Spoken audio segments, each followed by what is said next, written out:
उस वट वृक्ष के नीचे जाकर विराजमान हुए। शंकर जी का नाम वटकेश्वर महादेव पड़ा। क्या नाम हो गया? जम के बोलिए, वटकेश्वर महादेव। फिर से बोलो, वटकेश्वर महादेव। एक बात याद रखना, अगर हमारे व्यापार नहीं चल रहा हो, दुकान धंधा पानी नहीं चल रहा हो, दुकान पर 24 घंटे बैठो तो व्यापार नहीं होता, घर में लक्ष्मी नहीं टिक रही हो, पैसा नहीं आ रहा हो, तो बड़ के पेड़ के नीचे, पीपल के पत्ते के ऊपर, बड़ के पेड़ के नीचे की मिट्टी को गीला कर कर पीपल के पान पर, पीपल के पत्ते पर एक शंकर जी के शिवलिंग का निर्माण करो। क्या बनाना है? शंकर भगवान का शिवलिंग। शिवलिंग बनाकर उसकी वटकेश्वर महादेव के नाम से पूजन करो। 7 बार कच्चा दही चढ़ा दीजिए। उस दही को थोड़ा सा चम्मच में उठा लीजिए। उस दही को लाकर जहां तुम्हारा व्यापार है, जहां तुम कमाने के लिए बैठते हो, दुकान पर बैठते हो, उस दुकान पर उस दही से स्वस्तिक बना दीजिए। और इस पीपल के पत्ते पर जो वटकेश्वर महादेव का तुमने निर्माण करा है, इसको ले जाकर विसर्जन कर दीजिए। आपकी दुकान 3 महीने के अंदर धड़ाके से चलना प्रारंभ हो जाएगी महाराज। लक्ष्मी की कभी कमी नहीं आएगी। यह वटकेश्वर महादेव का पूजन है। कौन से महादेव है? जम के बोलिए, वटकेश्वर। शिव की आराधना। भगवान शंकर वटकेश्वर के रूप में विराजमान। तो जीव क्या करता? भगवान शंकर कह रहे हैं, पार्वती, संसार में जन्म लेने वाला मनुष्य अगर उसके भाग्य में सुख नहीं, उसके भाग्य में अगर खुशियां नहीं है, उसके भाग्य में अगर सुख नहीं है, उसके भाग्य में अगर अच्छा नहीं है, पत्रिका दिखा ली, सुख नहीं है, कार्य कर कर देख लिया, सुख नहीं है, तकलीफ उसकी जिंदगी में चल ही चल रही है, तो भगवान शंकर कहते हैं, भगवान महेश कहते हैं, उमा, उस मनुष्य को दूसरे का अच्छा करना प्रारंभ कर देना चाहिए, तो उसकी अच्छाई अपने आप सामने आना। फिर वही शब्द आ गया, अरे मत बुरे कर्म कर बंदे वरना पछताएगा, भगवान किया बच नहीं पाएगा, वो बच नहीं पाएगा। तो अच्छा नहीं है, तेरे भाग्य में सुख, तेरे भाग्य में अच्छा नहीं लिखा है ना, तो अच्छा कर। आज थोड़ा सा हम कहेंगे, आप उसको, कई लोग उस पर हंसेंगे, और कथा होने के बाद लोग बाग उस पर ताने भी कसेंगे।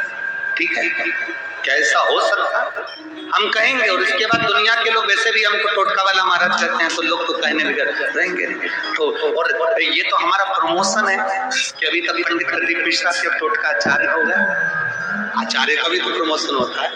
जिसका खुद का मकान नहीं हो, खुद का मकान नहीं हो, किराए के मकान में रहते रहते जिंदगी बीत रही, खुद का नहीं, और बहुत दुख का जीवन चल रहा हो, बहुत कष्ट का, बहुत अपना खुद का कोई मकान नहीं, मान लो प्लाट है पर मकान बन नहीं रहा, या कोई प्रॉपर्टी अपनी नहीं बन रही, तो हम इस व्यासपीठ से कहना चाहेंगे कि एक प्रयोग अवश्य करिएगा। एक प्रयोग अपने आसपास के 5-6 बेलपत्र के वृक्ष देख लीजिए। अपने आसपास के नजदीक के 5-6 बेलपत्र के बड़े बड़े वृक्ष देख लो, या छोटे वृक्ष देख लो। उन 5-6 वृक्ष को धीरे धीरे उनकी सेवा करना प्रारंभ करो, उन वृक्षों को बड़ा करना प्रारंभ करो, उन वृक्ष के नीचे सफाई करना प्रारंभ करो, उन वृक्ष को जल देना प्रारंभ करो, उन वृक्ष को आप खाद देना प्रारंभ करो, उन वृक्ष की सेवा संभाल करना प्रारंभ कर दो, उस वृक्ष के नीचे बुआरी काटना प्रारंभ कर दो, झाड़ू लगाना प्रारंभ कर दो, उस वृक्ष के नीचे सफाई करना प्रारंभ कर दो। उस बेलपत्री के 5-6-7 वृक्ष को आप गोद ले लो। गोद लेना मतलब मैं इसकी सेवा करूंगा, मैं इसमें जल दूंगा, मैं इसके खाद दूंगा, मैं इसकी सेवा करूंगा, कुछ मत करो, बस केवल इस शरीर से उस बेलपत्र के वृक्ष की सेवा करना रोज प्रारंभ कर दो। 6 महीना इंतजार करना और 6 महीना लगातार सेवा करना, 7वां महीना आपका और हमारा, और बताना कि भोलेनाथ ने प्रॉपर्टी दिलाई कि नहीं दिलाई और आगे बढ़ाया। एक बेलपत्र का वृक्ष जिसके नीचे माता लक्ष्मी विराजमान होती है, एक बेलपत्र के वृक्ष के नीचे लक्ष्मी रहती है। दुनिया के लोग कहते हैं लक्ष्मी जी का दिन कौन सा है? बोलो जम के जल्दी से। शुक्रवार। दुनिया के लोग कहते हैं लक्ष्मी जी का दिन शुक्रवार है। और माता लक्ष्मी से पूछा जाए कि तुम्हारी माता ख्याति देवी नारायण भगवान के साथ तुम्हारी शादी नहीं कर रही थी, शंकर को लक्ष्मी दे रही थी, तुमने भगवान शंकर से विनती करी, भोले बाबा मैं नारायण से प्रेम करती हूँ, भगवान नारायण से मेरा विवाह हो। तो माता ख्याति देवी से शंकर भगवान ने विनय कर कहा कि लक्ष्मी जी का विवाह नारायण के साथ कर दिया जाए।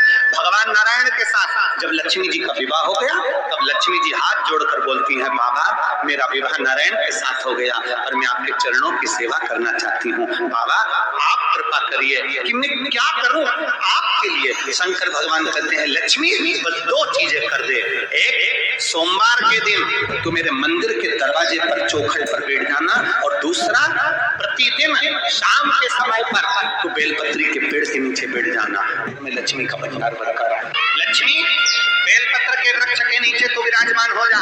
उस बेलपत्र के वृक्ष के नीचे जो कुंवारी लगाए, सेवा करे, चाकरी करे, एक बेटी को जैसे बड़ा करते हैं वैसे बेलपत्री के वृक्ष को जो बड़ा करे, बेलपत्री के वृक्ष का जो पालन करे, पोषण करे, उसकी संभाल करे, उस बेलपत्री के वृक्ष को जैसे जैसे वो उन्नति करे वैसे वैसे उसके घर में समृद्धि बढ़ते जाए, उसके घर में वैभव बढ़ते जाए। ये शंकर भगवान माता लक्ष्मी से करे, भगवान शिव माता लक्ष्मी से करे। और लुटा दिया भंडार काशी कर दिया।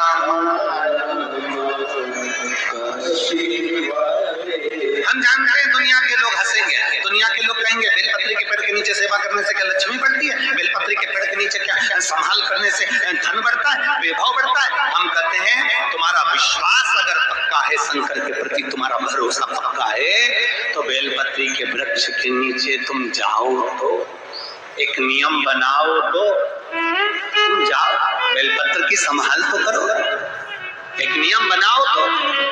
तो आप बनाना चाहते हैं, जिस प्लाट को आप निर्मित करना चाहते हैं, कई कई घर ऐसे किराए के मकान में रहते थे तो अच्छे रहते थे, जब से घर बनाया प्रवेश करा तब से रो रहे हैं। 25 बार वास्तु शास्त्री वालों को बुला लिया, उसने यहाँ से सीढ़ी तोड़ दो, यहाँ से बना दो, यहाँ बाथरूम तोड़ दो, यहाँ से बना दो, ये पीछे से रास्ता कर दो, यहाँ से बना दो। ईमानदारी से कहना, पहले के समय में क्या वास्तु शास्त्री होते थे? नहीं। घर के बुजुर्ग कहते थे यहाँ कमरा बना दे बेटा, बेटा कमरा बना देना, यहाँ रसोई घर बना दे बेटा। घर के बुजुर्ग कहते थे वहाँ कमरा बनता था, घर के बुजुर्ग कहते थे वहां पर भोजन बनता था, उसके बाद उनके घर में शांति होती थी, फिर भी उनके घर में समृद्धि होती थी, लक्ष्मी की कोई कमी नहीं होती थी, कमाते कम थे और ऐश की जिंदगी जीते थे, सुखमय जीवन जीते थे। आज के जमाने में बेटा कमा रहा, बहू कमा रही, पोता कमा रहा, पोती कमा रही, दादा कमा रहा, सारा घर कमा रहा, उसके बाद भी सुख और समृद्धि और शांति नहीं है, उसके बाद भी आनंद की अनुभूति नहीं है, उसके बाद भी हमेशा रोना केवल सुख का होता है। जरा सा घर में 4 लोग रह रहे हैं और चारों के मुंह भगोने जैसे रहते हैं, एक तबेले जैसा मुंह, एक भगोने जैसा मुंह, एक थाली जैसा मुंह, एक पलटोई जैसा मुंह। सब कोई बोलने को तैयार नहीं, क्योंकि जब जब बोले तो बर्तन की आवाज है तो बोलेगी। एक माँ बैठी टीवी के सामने, एक माँ बैठी,